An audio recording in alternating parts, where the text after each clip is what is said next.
Hey again, everyone. Let's talk today about tone production. So, we all know that the horn we have is basically just an amplifier. Kind of like when a guitar plugs into their amp, it takes the electric signal, boosts it, sends it out as louder sound than you would hear from that electric guitar. Similarly, we take a buzz or vibration if you're playing a woodwind instrument. Um, we take our vibration and we amplify it through our horn, our amplifier. There is, however, more involved than simply buzzing and amplifying that buzz. The horn that we play requires air. Air is the biggest determining factor of whether or not you're going to have a good tone. I work with a lot of younger students, and a lot of times they'll put the horn up to their face and they'll just immediately blow through without getting a good breath. And oftentimes we get a poor, weak, thin sound like this. Right? You'll notice I had to exhale and get rid of most of my air in an effort to get that weak sound. Um,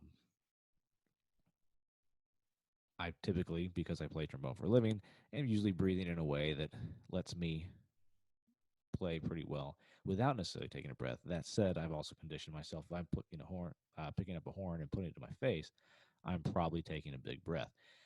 Reason being that air, again, it's the fuel that powers our tone.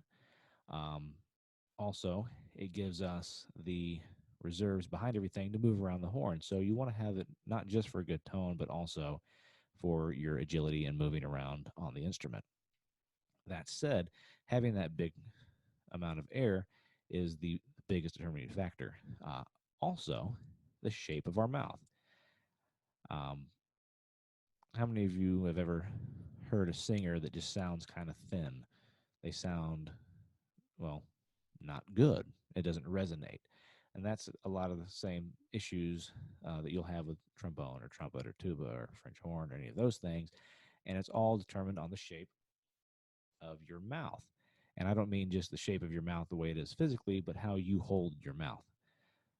If I want to get a nice big sound, I've got to have a big open setup. Think about when you go to the doctor's office and they want to look down and check out the inside of your throat. You have to say ah, right? Ah. You're not saying E. E doesn't work. They can't see down there. They think ah. We're lowering our jaw. We're making sure our throat is relaxed.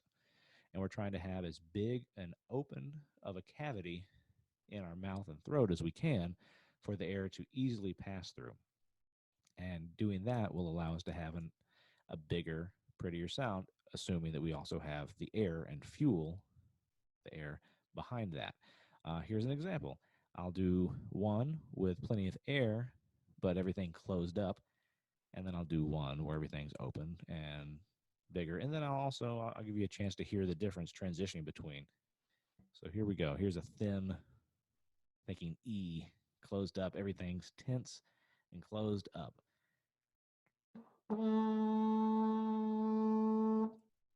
Now, if I play that same note the same way, but I loosen and relax the muscles of my neck and throat, and I drop my jaw, big open sound. Suddenly the tone clears up. And to give you an idea, I can transition between those two by going from that tense, tight E to that more open and O.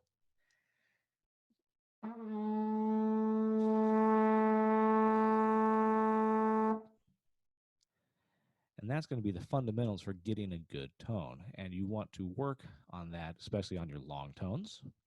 You want to think about it on your slower lip slurs as you're building your tone and making sure that you have a good sound.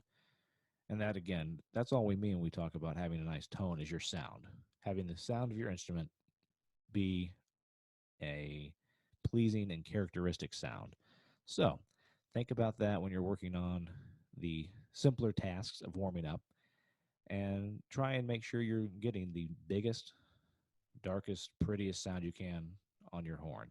And that applies even to the brighter instruments like trumpet, French horn. Well, French horn is typically kind of dark, but higher register stuff on trombone. Trying to think about darkening it up, and that'll give you a big, round, pretty sound. All right, y'all go practice that. Bye.